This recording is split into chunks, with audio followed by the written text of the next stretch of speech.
bid'ati ila yaumil liqa'i rabbi amma ba'du. Sa'adatul afadil hadratul mukarramin, para alim, para ulama, para kiai, para asatidz, para ustadzah, guru-guru umat, salihin salihat jamaah Masjid Al-Falah beserta panitia Raja Masjid Al-Falah Surabaya. Barakallahu fikum jami'an. Puji syukur kehadirat Allah atas limpahan karunia-Nya pada malam hari kita ini di dalam majelis ilmu. Maka mudah-mudahan setiap langkah yang kita tempuh tiap tapak yang menguburkan dosa-dosa kita, tiap tapak yang meninggikan derajat kita di sisi Allah Subhanahu wa Ta'ala, dan tiap tapak yang menjadi pemudah jalan kita semua menuju ke surga. Dan dulu kita semua semoga termasuk taman di antara taman-taman surga, seperti sabda Rasulullah sallallahu alaihi wasallam, "Majtama'a qaumun fi baitin min buyutillah yatluna kitaballah wa yatadarasunahu bainahum illa ghasyiyatuhumur rahmah wa hafazuhumul malaikah wa nazalat alaihimus sakinah wa dzakarahumullahu fi man 'indah."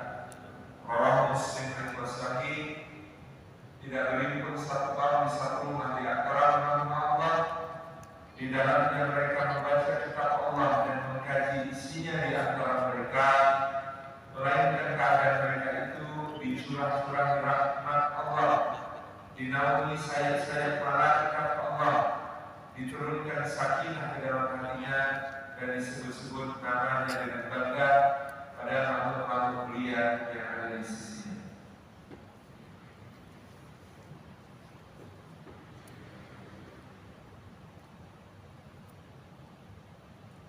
Dan dulu kita semua untuk menyebut-nyebut nama kekasih Allah Muhammad sallallahu alaihi wasallam, serta membaca sholawat setiap nama beliau disebutkan sallallahu alaihi wasallam, dan mengkaji kehidupan beliau, menyimak siratnya. Maka mudah-mudahan dengan demikian kita Allah berikan kekuatan untuk mengamalkan sunnah-sunnahnya, dan beruntung untuk disambut beliau di Al-Haud kelak di hari kebangkitan, disambut di telaga beliau, dibimbing oleh beliau dengan tangan beliau yang mulia, diberi minum dengan minuman yang lebih lembut dari susu, lebih manis dari madu, lebih sejuk dari salju, dengan gelas yang bagaikan bintang-bintang berkilau bercahaya,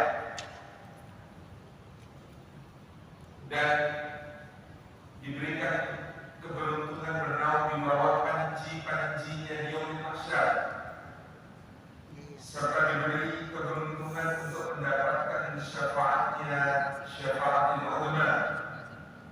Dan karena cinta kita kepada beliau sallallahu alaihi wasallam dan cinta beliau kepada kita umatnya, mudah-mudahan kita beruntung untuk mendampingi beliau sallallahu alaihi wasallam di surga Firdausil A'la. Amin Allahumma amin. Bapak Ibu hadirin hadirat jamaah yang dimuliakan oleh Allah Subhanahu wa Ta'ala, seperti kita bahas dalam pertemuan sebelumnya di dalam haji wada, ketika dilaksanakan bersama Rasulullah SAW, belum dinamakan Hajjatul Wada.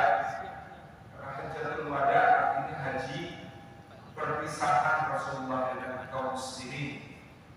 Dan banyak di antara kaum muslimin belum menyadari bahwa ibadah haji yang dipimpin Rasulullah SAW di tahun ke-10 ini adalah haji perpisahan. Sebagian besar di antara mereka tentu membayangkan tahun depan akan haji lagi bersama Rasulullah SAW. Tahun depannya lagi akan haji lagi bersama Rasulullah SAW. Tetapi dalam pelaksanaannya, maka beliau SAW memberikan isyarat seakan-akan ini adalah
suci.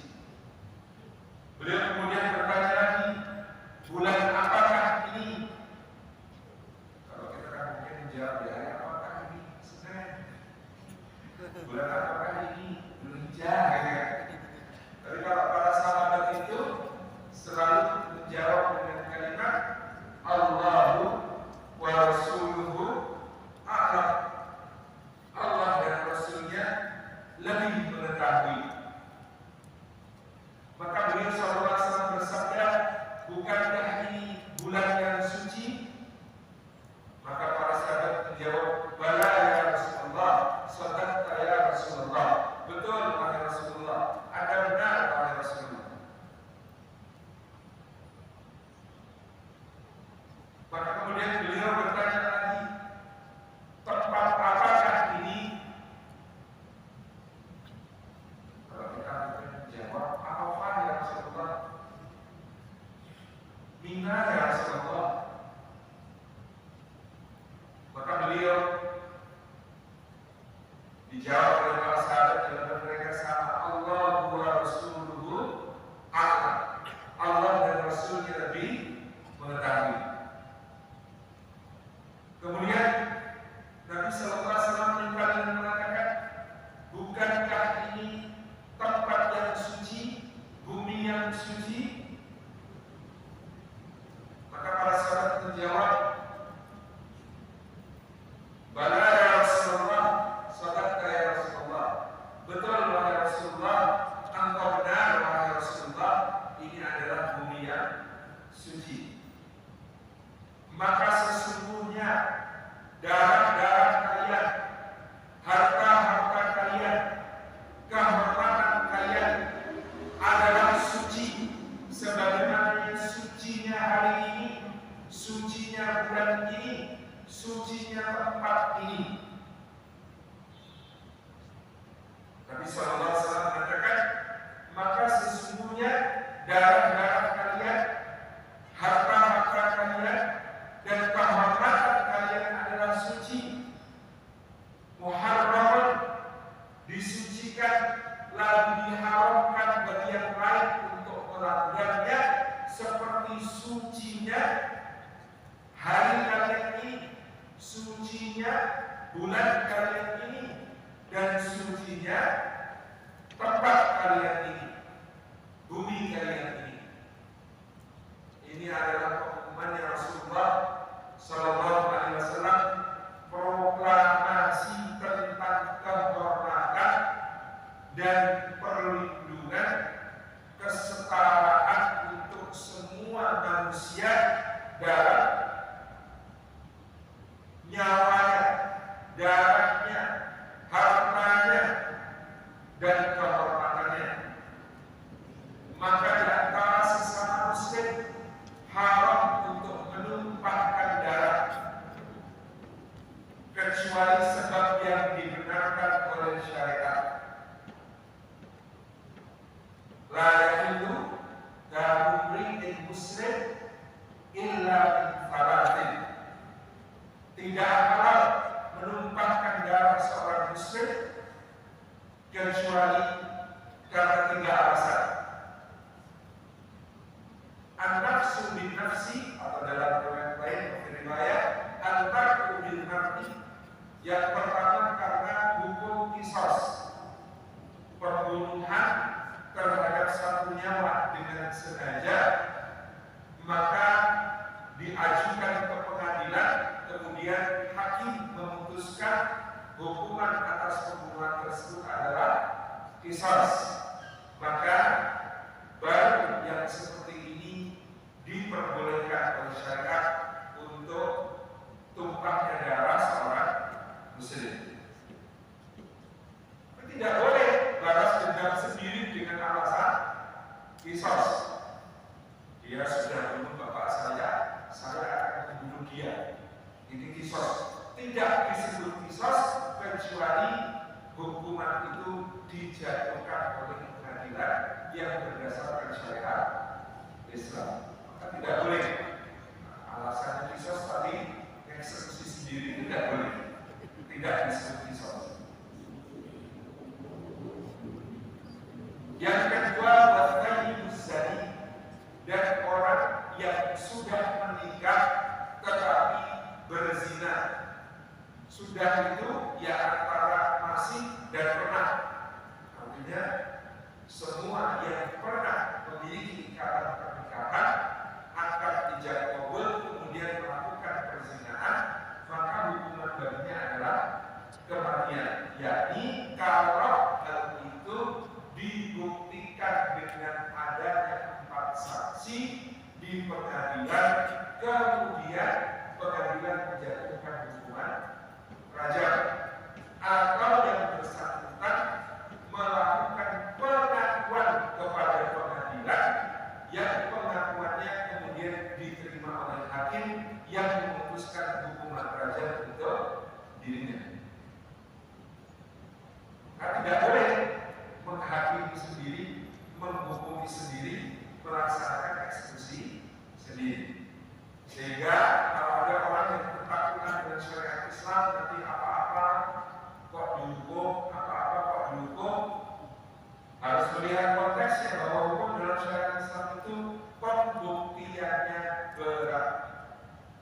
Jumhur ulama berpendapat dalam kasus perzinahan harus ada 4 saksi, dan 4 saksi itu wajib melihat keadaan di mana timbang masuk ke sumur atau benang masuk ke lubang jarum. Jadi tidak ada untuk kemudian menegakkan hukuman rajam atas suatu tindakan dengan pembuktian oleh 4 saksi. Itu sangat tidak mudah. Bahkan di masa Rasulullah SAW dan Khulafaur Rasyidin pun tidak ada, hampir tidak ada pelaksanaan hukuman rajam diakibatkan delik aduan dengan pengadilan 4 saksi. Satu-satunya yang dilakukan Rasulullah adalah karena pengakuan yang bersangkutan, itu pun pengakuannya diulangi sampai 4 kali baru Rasulullah menjatuhkan hukuman. Karena Rasulullah kalau ada pengakuan, beliau segera menutup pintu, karena lebih baik salah tidak menghukum daripada salah menghukum. Lebih baik salah tidak menghukum daripada salah menghukum, karena ini adalah nyawa manusia. Jadi ada cerita seorang sahabat mulia namanya Anas bin Malik menghadap Rasulullah, mengaku, ya Rasulullah, hukumlah saya dengan rajam karena saya telah berzina. Ini termasuk teladan Rasulullah kepada kita tentang kalau ada orang yang melakukan pengakuan atau curhat kepada kita, tutup itu. Rasulullah tidak menjadi kayak kita bertanya, sama siapa? Berapa kali? Gimana aja? Ya gimana sih? Kok bisa? Enggak. Begitu ada orang yang mengatakan, ya Rasulullah, saya telah berzina, maka tidak akan menghukum rajam atas saya. Rasulullah mengatakan, enggak, kalau kamu cuma udah pulang istighfar. Itu yang dilakukan oleh Rasulullah. Beliau mengatakan, enggak, kalau kamu cuma udah pulang istighfar. Hari kedua dia katakan, ya Rasulullah, demi Allah saya telah berzina, maka tidak akan hukuman rajam atas diri saya. Maka Nabi SAW bersabda, enggak, kalau kamu cuma udah pulang istighfar. Bertobat. Untuk yang ketiga kalinya orang mengatakan, ya Rasulullah, demi Allah saya telah berzina, maka hukumlah saya. Enggak, paling cuma enggak sampai terjadi, enggak pulang istighfar. Baru yang keempat kalinya ketika dia bersumpah, kemudian Rasulullah mengkaji, apakah yang kamu maksud dengan zina adalah seperti timba masuk ke dalam sumur. Dulu timba itu bukan pakai katrol, bukan pakai apa namanya, buletan yang ada talinya ini. Dulu timba itu pakai senggol, dulu pakai apa namanya, bambu, paham ya? Kemudian ada bandulnya di belakang. Ini sudah, ini sekarang zaman dulu itu semua kayak gitu. Terutama sesuatu yang di sawah-sawah. Pernah lihat? Nah, ini makanya disebut timba masuk ke dalam sumur. Karena timbanya maksudnya ada bambunya itu di atas. Jadi bukan tali tapi bambu.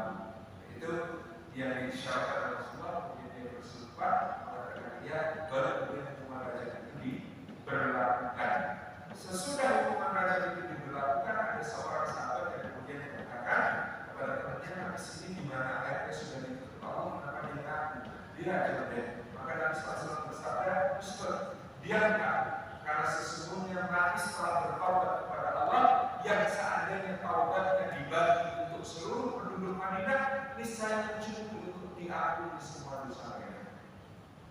Jadi orang yang melakukan dosa besar kemudian bertobat kepada Allah, menyerahkan diri kepada Allah, taubat akan semua, maka Rasulullah katakan taubatnya mencukupi untuk seluruh penduduk Madinah. Bisa membuat mereka semua diampuni oleh Allah karena ketulusan di dalam taubat tersebut.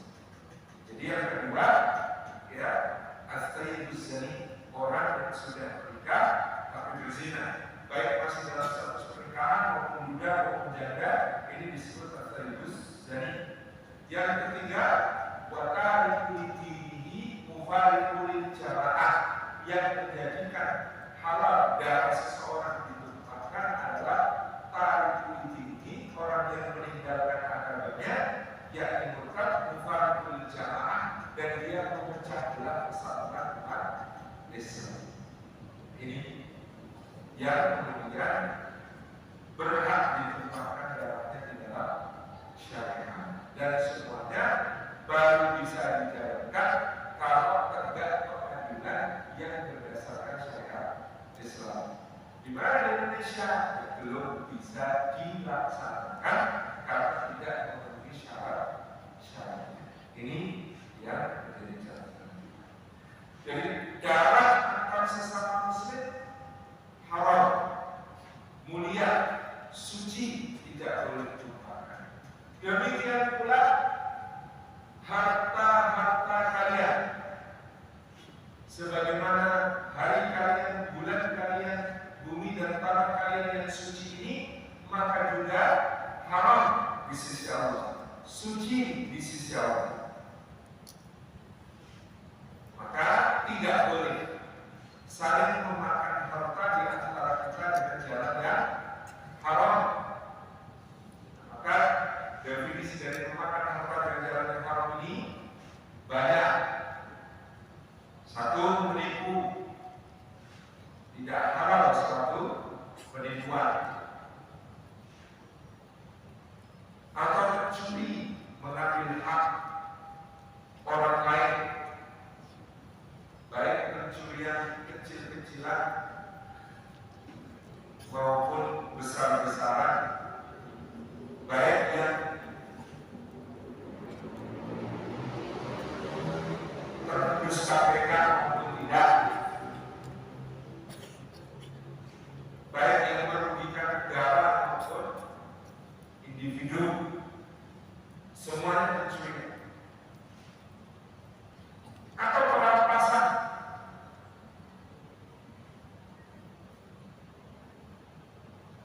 perampokan, penggelapan, manipulasi,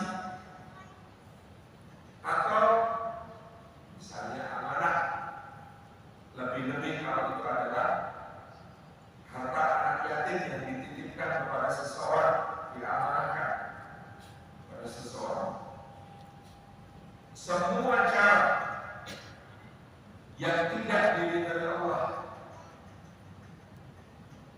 di dalam harta hak milik orang lain, maka dia melanggar proklamasi Rasulullah SAW. Hartanya semuanya dilindungi oleh syariat.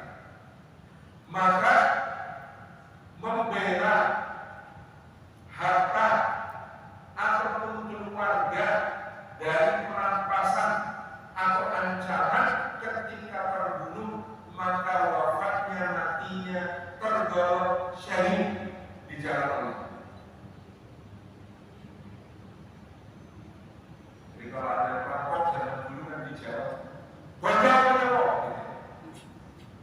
Kalau kita memilih mempertahankan harta sehingga kehilangan nyawa, maka yang demikian itu syahid hukumnya, mendapatkan kematian sebagai syuhada.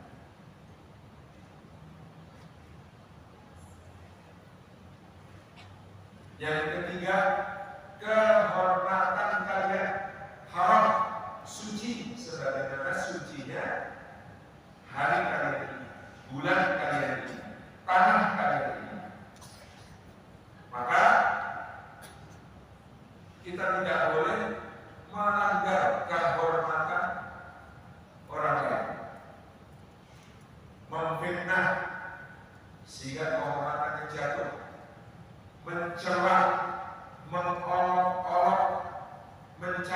mencari aib, menghibah, menggunjing, ini semuanya diharamkan oleh syariat. Kehormatan orang lain haram. Ada orang-orang yang sangat takut untuk menumpahkan darah, sangat takut untuk mengambil harta dengan cara yang batil, tetapi ringan lesat menjatuhkan kehormatan orang lain. Alhamdulillah ini dan apalagi kalau yang dijatuhkan kehormatannya itu adalah para kekasih Allah, orang-orang yang mulia, orang-orang yang sedang berjuang fisabilillah, orang-orang yang sedang membela kehormatan Islam dan kaum muslimin, membela tempat-tempat yang suci di muka bumi yang telah disyariatkan oleh Allah dan Rasulnya. Ini berbahaya sekali.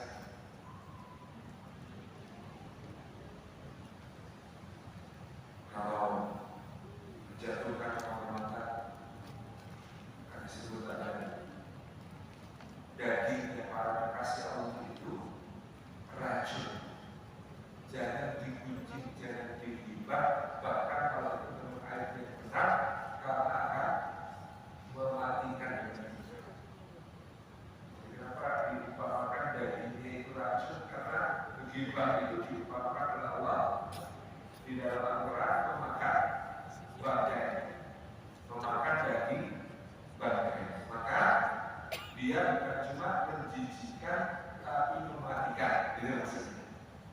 Kalau secara umum hukum melanggar kehormatan dengan mengunjing itu sama dengan memakan daging yang sudah menjadi bangkai, tapi kalau kita adalah para kekasih Allah, tadi kalau secara umum cuma menjijikkan, ya, makanan tubuh, maka kalian tidak akan suka. Tapi kalau kita adalah para kekasih Allah, maka dia bukan cuma menjijikkan, tapi mematikan. Sangat berbahaya sekali. Maka Bapak Ibu yang dirahmati oleh Allah Subhanahu wa Ta'ala, ini di antara yang disebutkan oleh para ulama mendahului makna carta. Makna carta dianggap sebagai piagam hak-hak asasi manusia di depan raja yang pertama kali, di mana rakyat menuntut raja John Lackland, adik dari Raja Richard the Lionheart dari Inggris di tahun 1215 untuk mengakui hak-hak rakyatnya. Jauh lebih duluan daripada Declaration Destroy the Law Inquisitor yang ada di Revolusi Perancis. Jauh lebih duluan daripada Declaration of Human Rights yang menandai berdirinya Perserikatan Bangsa-Bangsa. Rasulullah SAW sudah menyampaikan hal yang semacam ini pada saat Haji Wada. Dan harta kehormatan adalah suci dan dilindungi oleh syariat. Demikian pula Rasulullah Sallallahu Alaihi Wasallam pada saat itu menyampaikan wasiat tentang taraktu fikum amrani lan tadilu abadan in tamassaktum bihima kitabullah wa sunnah rasulih. Aku meninggalkan kepada kalian dua perkara yang kalian tidak akan tersesat selama-lamanya sepanjang kalian berpegang teguh kepada keduanya, yakni kitabullah dan sunnah rasul.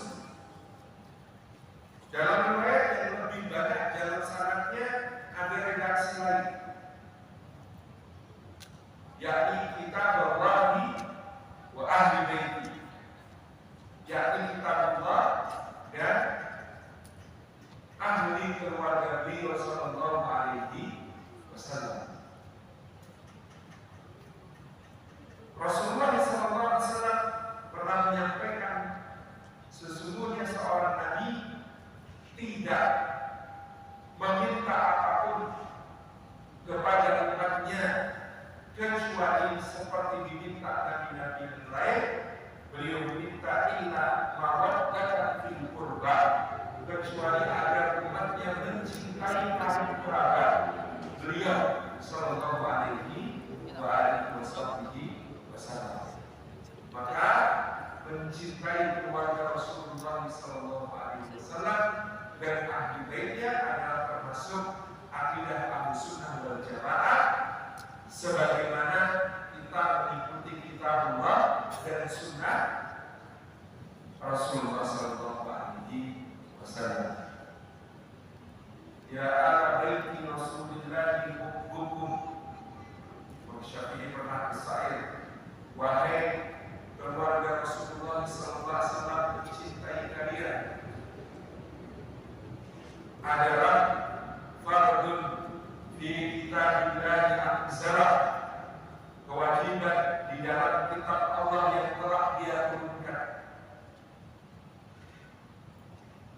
Maka cukuplah bagi kalian kehormatan wahai ahli baitnya Rasulullah sallallahu alaihi wasallam, man lam yusalli alaikum la salatalah, siapa yang tidak bersolawat kepada kalian maka tidak sah baginya sholatnya. Sehingga Imam Syafi'i menggolongkan sholawat Nabi sallallahu alaihi wasallam dan keluarganya dengan tasyahud termasuk kewajiban di dalam salat.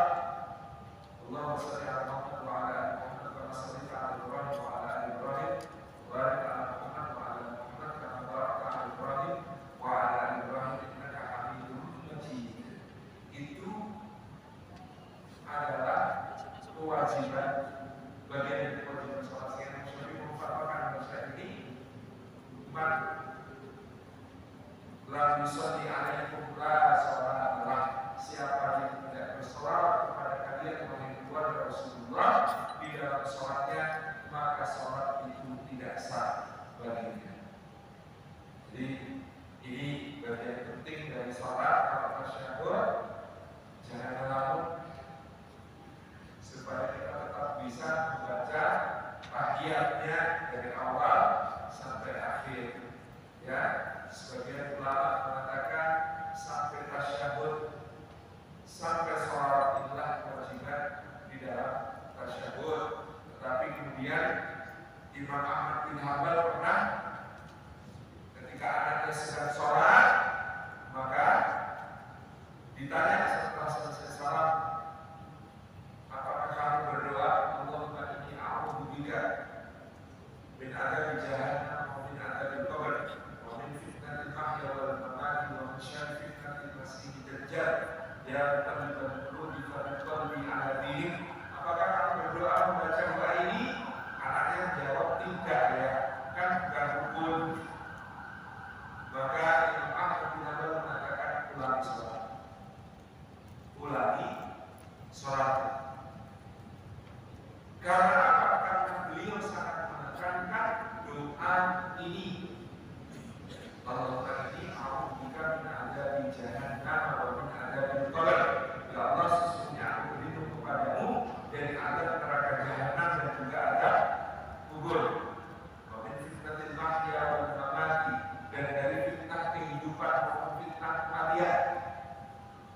Wa min syarri fitnatil masiihid dajjal, dan dari keburukan fitnahnya al-masih dajjal yang muncul di akhir zaman.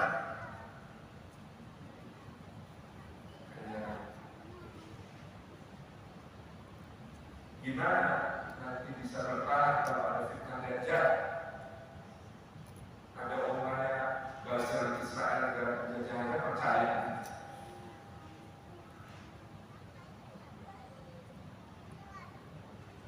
Ada media-media yang menyuarakan kepentingan penjajah saja percaya gitu. semua hoax yang ditebarkan itu sudah terbantah, masih dipercaya. Jadi nanti kalau ketemu Dajjal, karena Dajjal itu membawa seakan-akan neraka dan seakan-akan surga. Apa yang seakan-akan surga sebenarnya adalah neraka, dan apa yang seakan-akan neraka adalah surga. Maka kalau bisa jangan dilepaskan doa ini dari akhir tahiyat. Dia berkata, kok akhir tahiyat ini malah ada hadis yang menyatakan jangan melepaskan doa-doa penting, termasuk doa yang diajarkan Rasulullah Presiden Mu'adz bin Jabal. Latar satu guru akhir sholat yang Mu'adz, Allahumma inni ala dzikrika wa syukrika wa husni ibadatik. Wahai Mu'adz, jangan lupakan di akhir setiap sholat doa yang berbunyi Allahumma inni ala dzikrika wa syukrika wa husni ibadatik. Sebagai ulama yang disingkati, sesungguhnya akhir sholat adalah puncak dari sholat, di mana doa-doa didengarkan oleh Allah Subhanahu wa Ta'ala, sebab kita melaksanakan ketaatan dengan berdiri, dengan rukuk, dengan sujud, dengan duduk. Maka disitulah doa-doa tersambung kepada Allah Subhanahu wa Ta'ala. Kalau akhir sholat, kalau ada kesempatan, doa ini tidak dilepas. Allahumma inni a'udzubika sampai akhir. Allahumma inni ala dzikrika wa syukrika wa husni ibadatik. Ya Allah, tolonglah aku untuk selalu bersyukur kepadamu, untuk selalu berzikir mengingatmu, dan untuk mengihsankan ibadahku kepadamu. Kemudian di dalam Hajjatul Wada, Rasulullah sallallahu alaihi wasallam juga menyatakan sesungguhnya syaitan telah berputus asa untuk disembah lagi di Makkah, di Jazirah Arab ini, tetapi dia akan selalu mendatangkan kepada kalian perpecahan dan fitnah-fitnah. Jadi setelah Hajjatul Wada, Rasulullah SAW menyatakan syaitan dalam hal ini berhala-berhala sudah berputus asa untuk disembah oleh manusia di tanah haram,